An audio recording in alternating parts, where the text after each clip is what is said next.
할렐루야, 거룩한 주일입니다. 이 시간 온 마음 다해 하나님께 예배로 나가시겠습니다. 다 함께 기도하시겠습니다. 수고하고 무거운 짐진 자들아 다 내게로 오라. 내가 너희를 쉬게 하리라. 나는 마음이 온유하고 겸손하니 나의 멍에를 메고 내게 배우라. 그리하면 너희 마음이 쉼을 얻으리니 이는 내 멍에는 쉽고 내 짐은 가벼움이라 하시니라. 말씀으로 우주 만물을 창조하시고 크신 섭리로 인류의 역사와 인생의 생사화복을 주관하시는 하나님, 만세 전부터 택정한 백성들에게 거룩한 주일을 허락하셔서 성전에 올라와 하나님을 예배하게 하시니 참으로 감사드립니다. 전능 왕이여 오셔서 이곳에 좌정하시고 우리가 드리는 찬송과 기도와 예물을 받아주시며 은혜를 사모하는 모든 성도들에게 신령한 말씀을 허락하여 주시옵소서. 예배의 주관자 되시는 예수님의 이름으로 기도드립니다. 아멘.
주의 보혈로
악인이 만일 그가 행한 모든 죄에서 돌이켜 떠나 내 모든 율례를 지키고 정의와 공의를 행하면 반드시 살고 죽지 아니할 것이라. 그 범죄한 것이 하나도 기억함이 되지 아니하리니 그가 행한 공의로 살리라. 주님께서 우리를 용서하셨습니다. 기쁘고 힘차게 찬양으로 나가시겠습니다.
교도문 64번 시편 148편의 말씀입니다. 할렐루야. 하늘에서 여호와를 찬양하며 높은 데서 그를 찬양할지어다.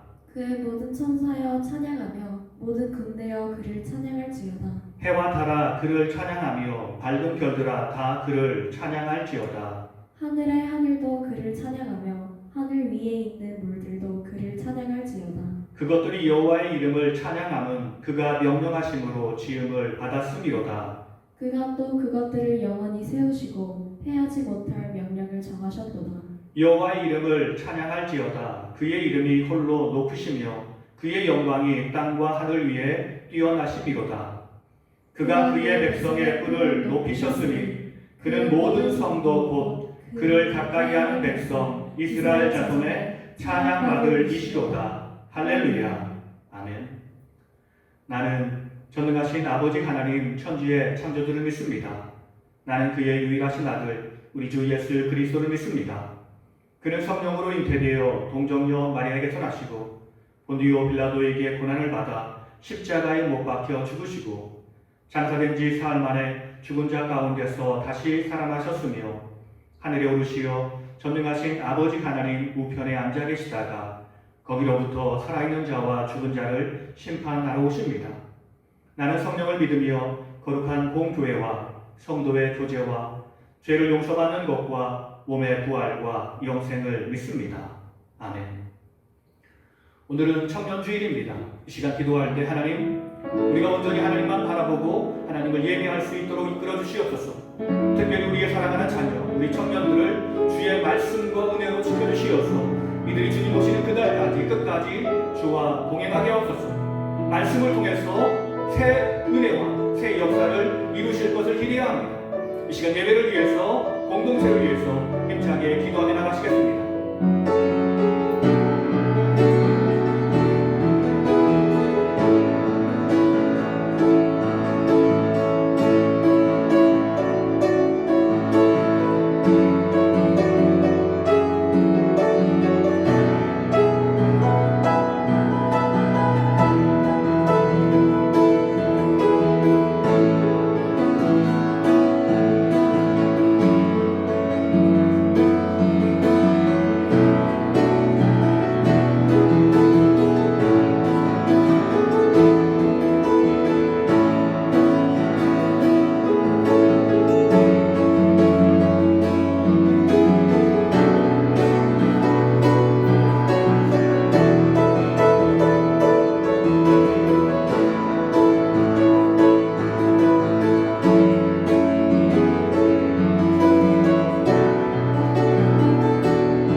아멘.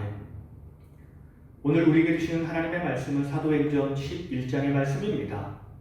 1절에서 7절, 13절에서 18절까지의 말씀입니다. 유대에 있는 사도들과 형제들이 이방인들도 하나님의 말씀을 받았다 함을 들었더니 베드로가 예루살렘에 올라갔을 때 할례자들이 비난하여 이르되 내가 무할례 자의 집에 들어가 함께 먹었다 하니 베드로가 그들에게 이 일을 차례로 설명하여 이르되 내가 요바시에서 기도할 때 황홀한 중에 환상을 보니 큰 보자기 같은 그릇이 내 귀에 매여 하늘로부터 내리어 내 앞에까지 드리워지거늘 이것을 주목하여 보니 땅에 내 밝아진 것과 들짐승과 기는 것과 공중에 나는 것들이 보이더라.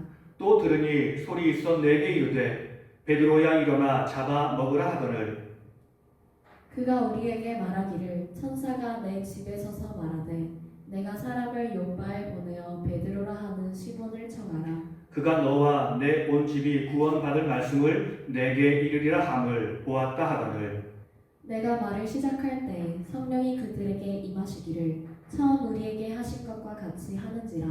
내가 주의 말씀에 요한은 물로 세례를 베풀었으나 너희는 성령으로 세례를 받으리라 하신 것이 생각나노라. 그런즉 하나님이 우리가 주 예수 그리스도를 믿을 때 주신 것과 같은 선물을 그들에게도 주셨으니 내가 누구이기에 하나님을 능히 맡겠느냐 하더라. 그들이 이 말을 듣고 잠잠하여 하나님께 영광을 돌려 이르되 그러면 하나님께서 이방인에게도 생명 얻는 회개를 주셨도다 하니라. 아멘. 사랑하는 가족들과 인사 나누겠습니다. 하나님이 우리와 함께 하십니다. 하나님이 우리와 함께 하십니다. 주님의 뜻을 바로 알지 못하는 사람들, 주님이 새로운 일을 시작하셨습니다. 주님이 모든 사람을 위해 십자가를 지셨습니다. 그리고 그 뜻을 알지 못하며 믿지 못한 사람들을 위해서 부활하셨습니다. 그리고 이와 함께 중요한 것은 그들을 위해 주님이 보혜사 성령님을 보내주셨습니다. 성령님이 이 땅에 오시어서 모든 것은 다 달라졌습니다. 성령님이 우리를 위해서 하시는 일이 무엇입니까? 그것은 하나님의 말씀을 이해하게 하시고 믿게 하시는 능력을 주십니다. 요한복음 14장 26절은 이렇게 말씀하십니다. 보혜사 곧 아버지께서 내 이름으로 보내실 성령 그가 너희에게 모든 것을 가르치고 내가 너희에게 말한 모든 것을 생각나게 하리라. 보혜사 성령님이 오셔서 우둔한 제자들의 마음을 열어주시고 영적인 눈을 열어주시고 이제 그들은 성령 안에서 새로운 것을 볼 수 있는 사람으로 변화되었습니다. 이 땅에서 주님이 행하실 때 제자들은 그 행동의 의미를 알지 못하였고 주님이 이 땅에서 말씀을 가르치실 때에도 그 말씀이 너무 어렵고 이해하기 힘들다며 제자들은 주님을 원망했던 적도 많았습니다. 성령님이 오셔서 깨닫게 하시니 이제 주님의 마음과 뜻을 알게 된 것입니다. 그렇다면 주님의 제자들은 온전히 주님의 마음과 뜻을 아는 사람으로 변화되었을까요? 이제 주님의 제자들을 통해서 주님은 원하시는 모든 일들을 다 이루어 나가실 수 있을까요? 그렇지 않았습니다. 주님의 제자들은 아직도 연약한 부분이 많았습니다. 그 연약함이 무엇입니까? 그것은 바로 이스라엘의 선민 의식이었습니다. 하나님이 이스라엘을 선택하셨다는 것을 믿고 이스라엘 민족에게만 복음을 전하는 데 집중했던 것입니다. 그 핵심적인 장소가 예루살렘이었습니다. 주님께서 그들을 내버려 두셨더라면 그들은 예루살렘에만 머물렀을 것입니다. 조금 나아가 유대 지역에 복음을 전하며 살았을 것입니다. 마치 주님의 제자들이 변화산에서 모세와 엘리야와 대화하시는 주님의 모습을 보고 여기에 초막셋을 짓겠다고 건의하며 그 자리에서 그들끼리 안주했던 그 모습을 우리는 상상해 볼 수 있습니다. 그런데 하나님은 그런 모습을 원치 않으셨습니다. 사도행전 8장 1절은 이렇게 말씀하십니다. 그날에 예루살렘에 있는 교회에 큰 박해가 있어 사도 외에는 다 유대와 사마리아 모든 땅으로 흩어지니라. 주님은 제자들이 예루살렘에 안주할까봐 사울이라는 아기를 보내어 성도들을 핍박하게 하시고 성도들이 그 자리에 안주할 수 없도록 예루살렘을 떠나 사마리아 지역으로 그리고 유대 지역으로 흩어 보내셨습니다. 이 일로 말미암아 주의 복음이 더 확장된 것입니다. 환란은 복음이 사마리아 지역으로 확장하는 놀라운 은혜의 역사를 이루었습니다. 우리는 복음이 사마리아 지역으로 확장되었다는 이야기를 단순하게 들을 수도 있습니다. 어떻게 보면 의미 없이 들을 수도 있습니다. 그런데 그런 변화는 아주 놀라운 변화였습니다. 사마리아는 유대인들이 가장 싫어하는 지역이었습니다. 그들은 이방 사람들보다도 더 사마리아 사람들을 미워했고 나쁜 사람이라고 생각했습니다. 유대인들은 사마리아 사람과 만나는 것을 꺼려했고 사마리아 사람들도 유대인과 만나는 것을 꺼려했습니다. 그들은 원수 같았고 큰 적으로 생각했던 것입니다. 그럼에도 복음의 놀라운 능력으로 말미암아 이렇게 사마리아 지역에 복음이 전파된 것입니다. 이것은 다윗의 시대에 온 국민이 다윗을 중심으로 하나 되어 강력한 나라를 이루었던 것처럼 무너졌던 다윗의 장막을 회복하는 의미로 우리는 받아들일 수 있습니다. 그런데 주님은 이것을 뛰어넘길 원하셨습니다. 그것은 이방 땅에 주의 복음을 전하길 원하신 것입니다. 오늘 본문의 이야기는 기독교 역사 최초로 이방인에게 복음이 전해진 사건을 기록하고 있습니다. 하나님이 천지를 창조하시고 사람을 만드신 그때부터 하나님은 이 땅에 존재하는 모든 사람들을 위해 주의 복음을 전하길 원하셨습니다. 태초부터 계획하신 그 일을 주님이 베드로를 통해 고넬료 가족에게 복음을 전하게 하심으로 이루어 주신 것입니다. 청년이여 세상으로 나아가라. 주님이 주님의 제자들에게 그 자리에만 만족하지 말고 그 자리에 안주하지 말고 세상으로 나아가라고 말씀하십니다. 제자들이 그 자리에 만족하고 앉아있을 때에는 주님이 그들에게 환난을 주시고 핍박을 주시어 그 자리를 벗어나 새로운 일을 새로운 길로 나아갈 수 있도록 인도해 주셨습니다. 어른들은 몰라도 우리 청년들은 세상을 향해 담대히 나아가는 믿음을 가져야 합니다. 이 땅에 사는 모든 사람들을 주님의 품으로 인도하겠다는 열정과 비전을 가지고 우리는 세상으로 나아가야 합니다. 그런데 언제부터인가 하나님을 믿는 믿음의 자녀, 우리의 청년들이 약한 모습을 보이고 있습니다. 부모님의 믿음의 범위 안에서 그 보호를 받고 그 안에서 살아가는 것이 보통의 삶이 되었습니다. 그러나 여러분, 우리가 구약을 읽어보면 다른 역사를 볼 수 있습니다. 여호수아는 믿음을 가지고 담대한 믿음으로 이 세상을 향해 한 걸음 한 걸음 전진한 사람이었습니다. 비록 그의 앞에 수많은 적군들이 보인다 할지라도 그는 믿음으로 그것을 이기며 담대히 살았습니다. 믿음의 동반자인 갈렙은 그의 나이 85세가 되었음에도 주께서 약속하신 이 산지를 내게 달라고 믿음으로 기도하며 믿음으로 간구한 사람이었습니다. 악한 사람이 있다 할지라도 담대하게 믿음으로 그 땅을 차지할 수 있었던 것입니다. 이것이 바로 주님께서 우리에게 요구하시는 믿음입니다. 그렇다면 우리가 세상으로 나아가기 위한 준비를 해야 합니다. 우리가 세상으로 나아갈 때 무턱대고 나아갈 수는 없습니다. 왜냐하면 세상은 그렇게 만만한 곳이 아니기 때문에 그렇습니다. 그렇다면 사랑하는 청년 여러분, 그리고 성도 여러분, 우리가 세상으로 나아가기 위해서 준비해야 하는 것이 무엇입니까? 첫째는 성령 충만함을 받아야 합니다. 주님의 제자들, 그렇게 겁이 많아서 주님의 십자가를 지실 때 주님을 부인하고 도망했던 모든 주님의 제자들, 그런 제자들이 어떻게 변화될 수 있었을까요? 그렇습니다. 오순절날 성령님이 그들에게 임하시고 그들이 그 성령 충만을 경험했기 때문이었습니다. 성령의 충만함을 받았기 때문이었습니다. 그렇다면 성령 충만함이란 무엇입니까? 첫째로 말씀 충만함입니다. 우리가 세상으로 나아갈 때 가장 중요한 것은 하나님의 말씀을 가슴에 새기며 나아가야 합니다. 주님의 말씀이 우리의 삶을 온전히 인도하고 지배해야 합니다. 왜냐하면 우리가 가진 그 말씀으로 이 악한 세상을 이길 수 있고 말씀을 통해 이 악한 세상을 변화시킬 수 있기 때문에 그렇습니다. 주님의 제자 베드로를 보십시오. 그는 수많은 사람 앞에서 주의 말씀을 담대히 전하는 주의 사역자가 되었습니다.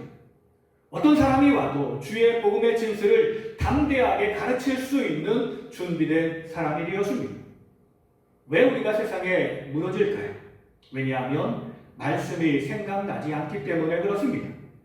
우리가 말씀 아래 바로 서 있다면 우리는 세상과 타협하는 사람이 아닌 세상 앞에 주의 진리를 전파하는 사람이 될 수 있을 것입니다. 그러므로 우리는 말씀을 준비하여 세상으로 나아가야 합니다. 두 번째 성령 충만함이란 바로 주님의 사랑 충만입니다. 세상을 향한 사랑은 무엇일까요?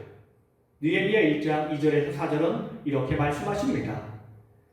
내 형제들 가운데 하나인 하나니가 두어 사람과 함께 유다에서 내게 이르렀기로 내가 그 사로잡힘을 면하고 남아있는 유다와 예루살렘 사람들의 형편을 물은즉 그들이 내게 이르되 사로잡힘을 면하고 남아있는 자들이 그 지방 거기에서 큰 환난을 당하고 능욕을 받으며 예루살렘 성은 허물어지고 성문들은 불탔다 하는지라 내가 이 말을 듣고 앉아서 울고 수일 동안 슬퍼하며 하늘의 하나님 앞에 금식하며 기도하여 세상을 향한 주님의 사랑은 바로 아파하는 마음입니다. 다른 말로 표현하면 불쌍히 여기는 마음입니다. 분명 우리가 살아가는 이 세상은 모든 것이 다 파괴된 세상입니다. 우리는 이 파괴된 세상을 바라보며 주님이 품었던 그 마음, 아파하는 마음을 품어야 할 줄 믿습니다. 왜냐하면 이 파괴된 세상에서 힘겹게 살아가는 모든 사람들이 바로 우리의 형제이며 자매이며 우리의 가족이기 때문에 그렇습니다. 주님은 모든 사람을 불쌍히 여기는 마음을 가지며 항상 모든 사람들에게 선대하며 사셨습니다. 그들을 한 가족으로 생각하셨고 항상 사랑과 자비를 품고 그들을 대하셨습니다. 그렇지만 그 당시 종교 지도자들은 다른 사람들을 대할 때 가족이 아닌 악한 무리, 죄인을 대하는 마음으로 사람을 대했습니다. 그래서 그들을 무시했고 화대했으며 정죄하는 삶을 살았던 것입니다. 그렇게 그들을 통해서 세상 많은 사람들은 변화될 수 없었던 것입니다. 우리가 진정으로 세상으로 나아갈 때 주님의 사랑하는 마음, 불쌍히 여기는 마음 가지고 곧 아파하는 마음을 가지고 세상으로 나아가야 합니다. 만약 우리가 그런 마음을 품지 못한다면 우리는 세상을 변화시킬 수 없을 것입니다. 자기를 사랑하지 않는 사람을 그들은 받아들이지 않기 때문에 그렇습니다. 우리가 사랑하는 마음 없이는 주님의 뜻을 이룰 수 없는 것입니다. 오늘 본문의 이야기는 이렇게 시작하고 있습니다. 1절과 2절의 말씀입니다. 유대에 있는 사도들과 형제들이 이방인들도 하나님의 말씀을 받았다 함을 들었더니 베드로가 예루살렘에 올라갔을 때에 할례자들이 비난하여 오늘 본문의 이야기는 사도행전 10장과 연결되는 본문입니다. 사도행전 10장의 말씀은 베드로가 기도 중에 환상을 본 사건을 기록하고 있습니다. 그 환상에서 베드로는 유대인들이 부정하다라고 여기는 벌레들, 짐승들, 새들을 보았습니다. 그런데 하나님께서 이 모든 것들을 다 잡아 먹으라고 명령하셨습니다. 베드로는 이렇게 대답합니다. 이것들은 다 부정한 것들이니 내가 먹을 수 없습니다. 그런데 하나님은 이렇게 말씀하십니다. 하나님께서 깨끗하게 하신 것을 내가 속되다 하지 마라. 베드로도 처음에는 이방 사람을 부정한 사람으로 생각했습니다. 그런데 하나님은 그런 베드로의 생각, 그런 안목을 새롭게 변화시켜 주셨습니다. 그들도 한 가족이며 한 형제이다. 그들을 불쌍히 여기는 마음, 곧 주님의 마음을 품고 그들을 대하라라고 가르쳐 주신 것입니다. 오늘 본문 1절과 2절을 보면 그것을 전혀 알지 못하는 유대인들이 베드로를 찾아와 베드로에게 비난의 말, 힐난의 말을 표하고 있는 것입니다. 그들은 주님의 마음을 전혀 알지 못하는 사람들이었습니다. 주님의 사랑을 알지 못하는 사람들이었습니다. 예수 그리스도의 십자가의 의미, 복음의 의미를 알지 못하는 사람들이었습니다. 이런 사람들은 성령 충만한 사람이 아닙니다. 그렇게 이들은 세상으로 나아갈 수 없는 것입니다. 이런 세상 사람들이 세상으로 나아간다 할지라도 그들이 세상의 복음을 전하기보다는 다른 사람들에게 상처만 주고 아픔만 전하는 사람이 될 뿐입니다. 그러면 우리는 성령 충만해져서 세상으로 나가야 합니다. 성령 충만 없이는 세상으로 나아갈 수 없습니다. 곧 말씀 충만해져서 주의 사랑 충만해져서 세상으로 나아가야 하는 것입니다. 사랑하는 청년 여러분, 이제 우리는 말씀 충만해져야 합니다. 끊임없이 주의 말씀을 묵상해야 합니다. 주의 말씀을 읽고 또 읽어서 그 뜻이 우리에게 무엇을 말씀하시는지를 연구하고 그 말씀을 내 삶으로, 내 모든 것으로 만들어 나가야 합니다. 모든 사람 앞에서 담대히 주의 말씀을 증거할 수 있도록 우리는 준비된 사람이 되어야 합니다. 그리고 우리는 사랑 충만해져야 합니다. 주님의 사랑 없이는 세상을 변화시킬 수 없습니다. 주님은 우리를 세상 앞에 사랑의 통로로 세우길 원하십니다. 왜냐하면 사랑을 통해 주님의 축복이 세상에 온전히 전파될 수 있기 때문에 그렇습니다. 그러므로 우리는 이것을 가지고 세상으로 나아가야 합니다. 세상으로 나아가기 위한 두 번째 증거, 그것은 세상을 하나님의 시선으로 바라볼 수 있어야 합니다. 세상은 어떤 곳입니까? 하나님의 뜻을 이루기 위해 하나님이 일하시는 곳입니다. 사도행전 10장 1절과 2절은 이렇게 말씀하십니다. 가이사라에 고넬료라 하는 사람이 있으니 이달리아 부데라 하는 군대의 백부장이라. 그가 경건하여 온 집과 더불어 하나님을 경외하며 백성을 많이 구제하고 하나님께 항상 기도하더니. 우리 기독교인들은 세상에 대해서 잘 알지 못합니다. 내가 세상에서 일하지 않으니 세상은 악한 곳이며 타락한 곳이라고만 생각하는 것입니다. 그리고 세상을 멀리 해야만 한다라고 생각하는 것입니다. 그러나 그렇지 않습니다. 우리가 일하지 않는다 할지라도 하나님은 하나님의 뜻을 이루기 위해서 다른 사람들을 사용하여서 하나님의 일을 이루어 나가고 계십니다. 이 땅에 하나님이 선택하시어 부르고자 하시는 하나님의 많은 사람들, 하나님의 백성들이 이 땅에 존재하는 것입니다. 오늘 본문에서는 바로 그 사람이 고넬료라는 사람이었습니다. 고넬료는 하나님의 은혜를 입은 사람이었습니다. 고넬료는 분명 이방 사람이었습니다. 그는 아마 로마 사람이었을 것입니다. 그럼에도 그는 유대인을 향한 열린 마음을 가지고 유대인이 그대에게 전해준 하나님의 말씀을 믿음으로 받아들였습니다. 그리고 하나님을 믿기로 결정한 것입니다. 비록 그는 할례는 받지 않았지만 하나님의 말씀을 묵상했고 하나님을 전심으로 사랑하며 항상 기도했던 사람이었습니다. 말씀에 따라 실천하며 가난하고 연약한 사람들을 돌보며 구제하는 일에 집중하며 헌신했던 사람이었습니다.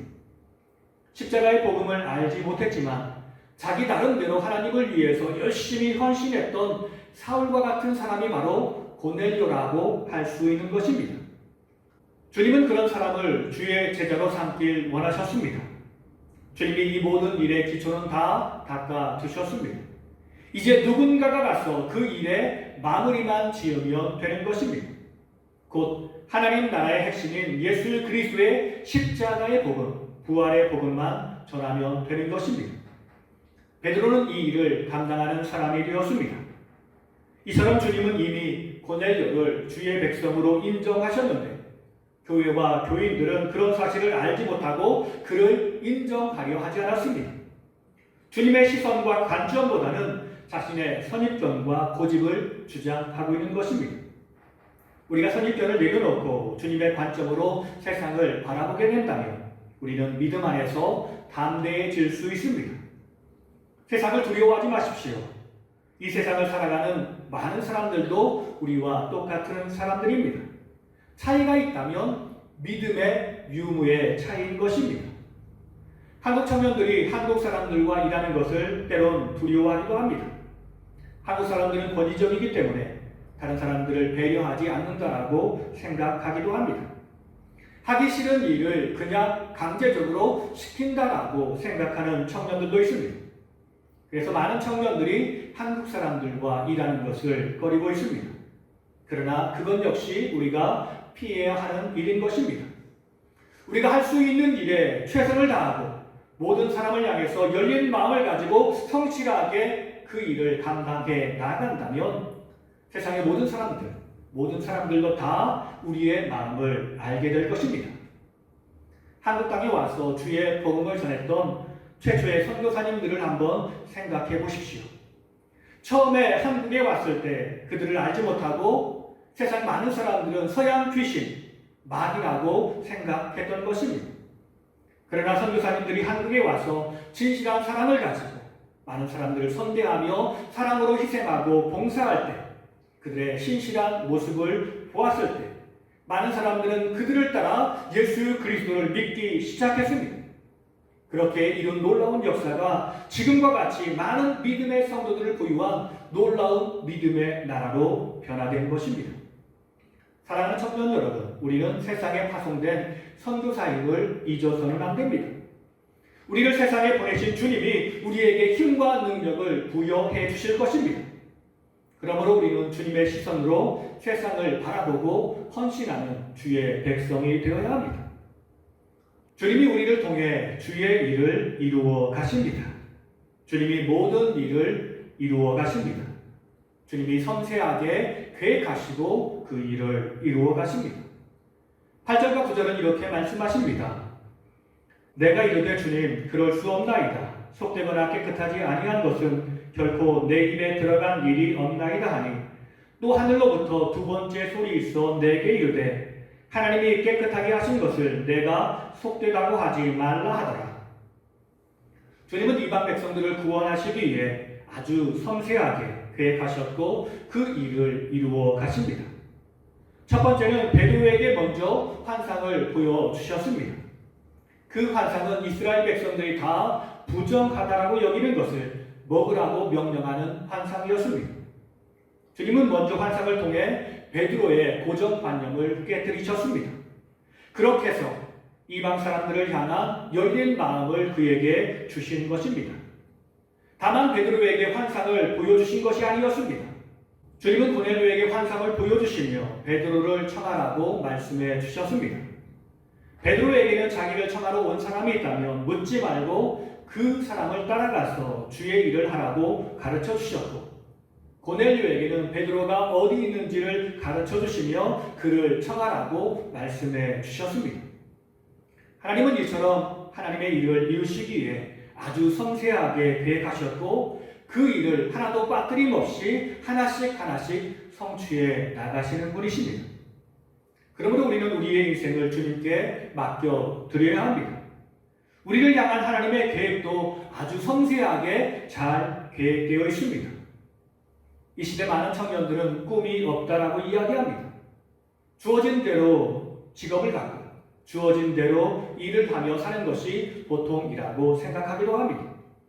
이 시대, 힘들고 어려운 시대에 꿈을 갖는 것은 호사라고 생각하는 사람들도 있습니다. 세상 사람들은 그렇게 생각할 수도 있습니다. 그러나 주님의 자녀들은 그렇게 생각하면 안 되는 것입니다. 주님은 진심으로 우리를 사랑하셔서 우리를 향한 분명한 뜻과 계획을 가지고 계십니다.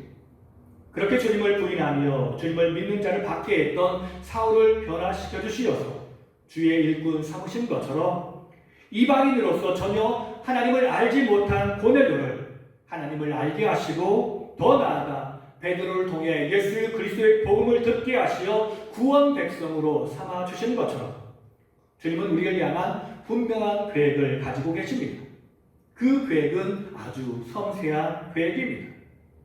그렇게 우리는 항상 주님을 내세우며 살아가야 합니다.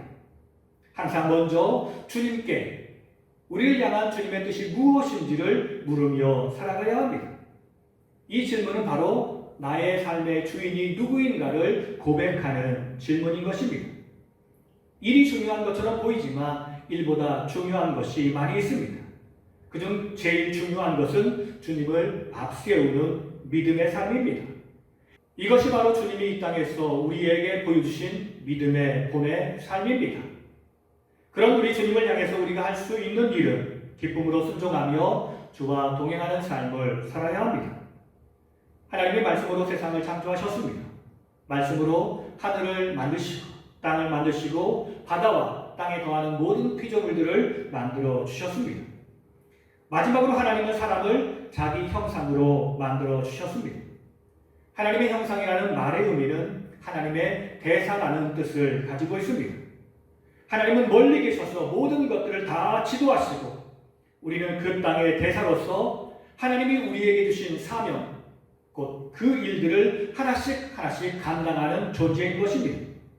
우리가 주의 뜻을 순종하며 사는 것이 주님께서 우리에게 요구하는 삶입니다. 순종은 하나님의 뜻을 이루어가는 행위입니다. 내 힘과 내 능력이 아닌 주님 주신 힘과 능력으로 그 모든 것들을 이루어가는 것입니다. 주님의 일을 위해 내 자신의 모든 것을 내어드리는 행위인 것입니다. 주님이 우리에게 가장 먼저 요구하시는 행위가 바로 순종인 것입니다. 순종은 하나님을 기쁘시게 하는 유일한 방법입니다. 우리가 어떤 종교적인 행위보다도 주님께서 우리에게 요구하고 바라시는 것이 바로 순종의 삶인 것입니다. 예수님은 너무나도 힘들고 어려웠지만 십자가를 지셨습니다. 곧 최고의 순종을 이루셨던 것입니다. 이 순종으로 말미암아 모든 인간을 다 구원하실 수 있었습니다.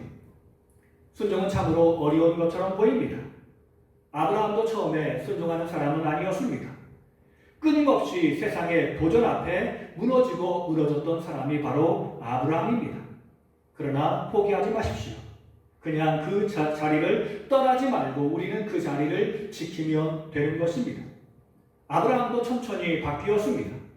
그의 나이 75세에 하나님의 부르심을 받고 믿음의 길을 떠난 이후 100세가 되어 하나님의 은혜를 입고 아들을 얻게 되었습니다. 그리고 많은 시간이 지나서 하나님이 그에게 요구하시는 아들을 기쁨으로 하나님을 위해 드릴 수 있었습니다. 이것이 하나님께 보인 아브라함의 순종입니다. 아브라함이 믿음이 있어서 그런 것이 아니고 끝까지 우리가 포기하지 않고 주님 손을 놓지 않았기에 주님과 동행하다 보니 주님 원하시는 그 모습으로 우리가 성장하는 것입니다. 오늘 본문의 베드로를 보십시오. 그는 세상이 두려워 우리 구세주 예수 그리스도를 부인했던 사람이었습니다. 그럼에도 그는 주님을 떠나지 않았습니다. 그랬더니 주님이 그를 찾아와 그를 용서해 주셨고 그를 위로해 주셨고 그에게 새로운 사명을 주셨습니다. 그때부터 그는 새로운 인생이 되었습니다. 주님이 이끄시는 대로 성령님이 힘을 주시고 능력을 주시는 대로 그는 삶에서 최선을 다해 순종하며 살았더니 그의 말씀을 통해 수많은 사람들 3,000명, 5,000명이 회개하고 돌아오는 역사를 경험하게 되었습니다. 감옥에 갇혀 있을 때에도 하나님의 도움으로 그것을 무사히 빠져나올 수 있었습니다. 그리고 사도행전 10장에서도 주님의 인도하심 속에 모든 것을 맡기고 순종했더니 고넬료에게 주의 복음을 전하여 이방 사람들에게 선교의 문을 연 믿음의 대표자로 세워질 수 있었습니다. 우리도 반드시 주님의 은혜로 그렇게 변화될 것입니다. 내가 힘이 있어서, 내가 믿음이 있어서 그런 역사를 이루는 것이 아닙니다. 내 지혜로 이 모든 것들을 이루시는 것이 아닙니다. 나를 통해 주님께서 역사하시고 주님께서 이루어 주시기 때문에 그렇습니다. 그 믿음으로 끝까지 주와 동행하며 주의 영광을 선포하는 우리 모두가 되기를 예수님의 이름으로 간절히 축원합니다. 다 함께 기도하시겠습니다. 우리를 사랑하셔서 주의 동역자로 삼으신 주님, 우리가 부족하고 연약하지만 주님이 우리를 세상에 복음을 전하는 선교사로 주의 사랑과 축복을 전하는 축복의 통로로 세워주심을 알고 주의 일에 집중하는 우리 모두가 되게 하옵소서. 항상 모든 일에 나의 생각과 고집은 내려놓게 하시고 나를 통해 일을 이루실 주님을 바라보며 끝까지 믿음으로 주와 동행하며 순종으로 주와 동행하는 우리 모두가 되게 하옵소서. 그날에 우리를 새롭게 변화시키고 모든 일을 이루실 주님을 기대하오며 복음의 중심이신 예수 그리스도의 이름으로 감사하며 기도드립니다. 아멘. 찬양하시면서 준비한 예물 하나님께 올려드리겠습니다. 모든 영광과 존귀와 능력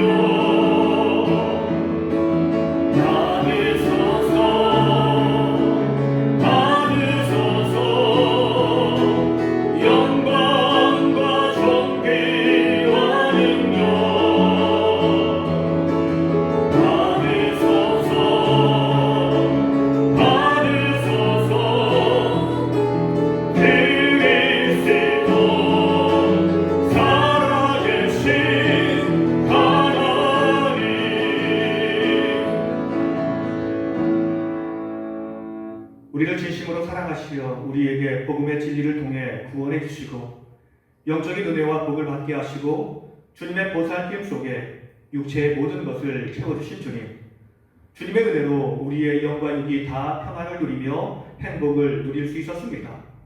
그 은혜와 그 사랑을 기억하며 주님께 온전한 감사를 올려드립니다. 나의 마음과 몸과 우리의 물질과 헌신, 이 모든 것을 주를 위해 드리오니 주여 기쁨으로 받아 주시옵소서. 이것이 주님의 자랑이 되게 하시고 면류관이 되게 하옵소서. 주님의 뜻을 이루어가는 구원의 통로, 축복의 통로가 되게 하옵소서. 주의 시간 우리가 간절히 기도하는 것은 믿음의 동역자들을 위해 기도합니다. 특별히 병든 믿음의 동역자들을 위해 기도하오니 예수 그리스도의 보혈의 능력으로 치유하시고 회복시켜 주시옵소서. 주님의 살아계심과 주의 은혜와 능력을 선포해 주시옵소서. 마음의 무거운 짐을 지고 가는 주의 백성들의 모든 무거운 짐을 주님이 대신 지시어서 그들이 삶의 모든 문제를 해결하고 가벼운 마음, 기쁜 마음으로 끝까지 주와 동행하며 살게 하옵소서. 날마다 새롭게 하시는 주님의 사랑과 은총을 경험하며 살게 하옵소서. 우리를 사랑하시는 예수님의 이름으로 감사하며 기도드립니다. 아멘. 다시 한번 사랑하는 가족들과 인사 나눌 때 주의 동역자로 순종하며 살겠습니다. 주의 동역자로 순종하며 살겠습니다. 하나님의 영광을 위해 살아야 할 줄 믿습니다. 마지막 찬양 하나님께 올려드리겠습니다.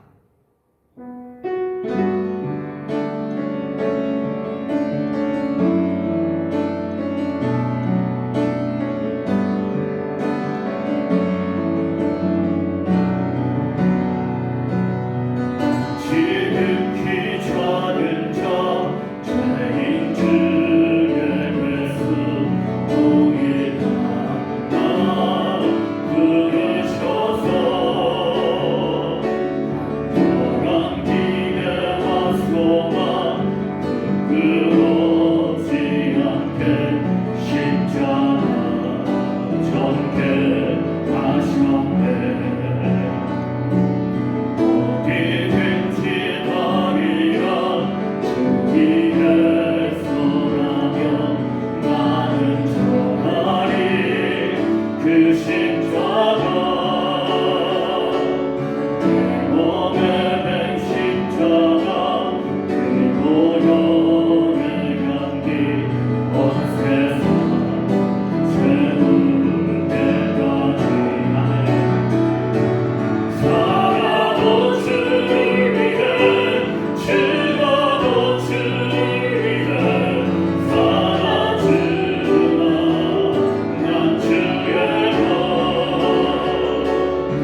지금은 우리 구주 예수 그리스도의 은혜와 아버지 하나님의 무한하신 사랑과 성령님의 감화, 감동, 교통하심이 우리에게 예수 그리스도의 십자가의 복음을 가르쳐 주시고 성령의 충만함을 힘입어 주시어서 그 복음을 세상 땅끝까지 전하라 명령하신 주님의 기억을, 주님의 명령을 기억하며 순종하며 살아가길 원합니다.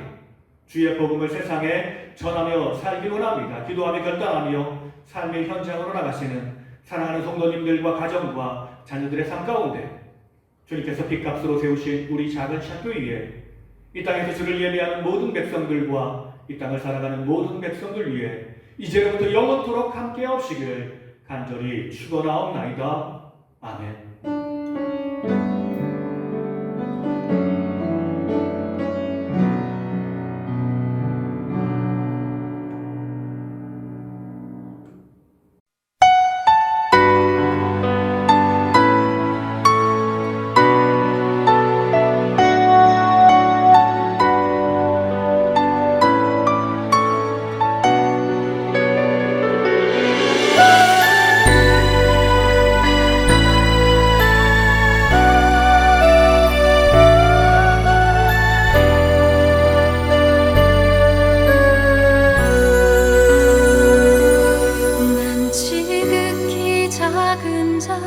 죄인 중에 괴수 무익한 날 부르셔서 간절한 기대와 소망 부끄럽지 않게 십자가 전개하셨네. 어디든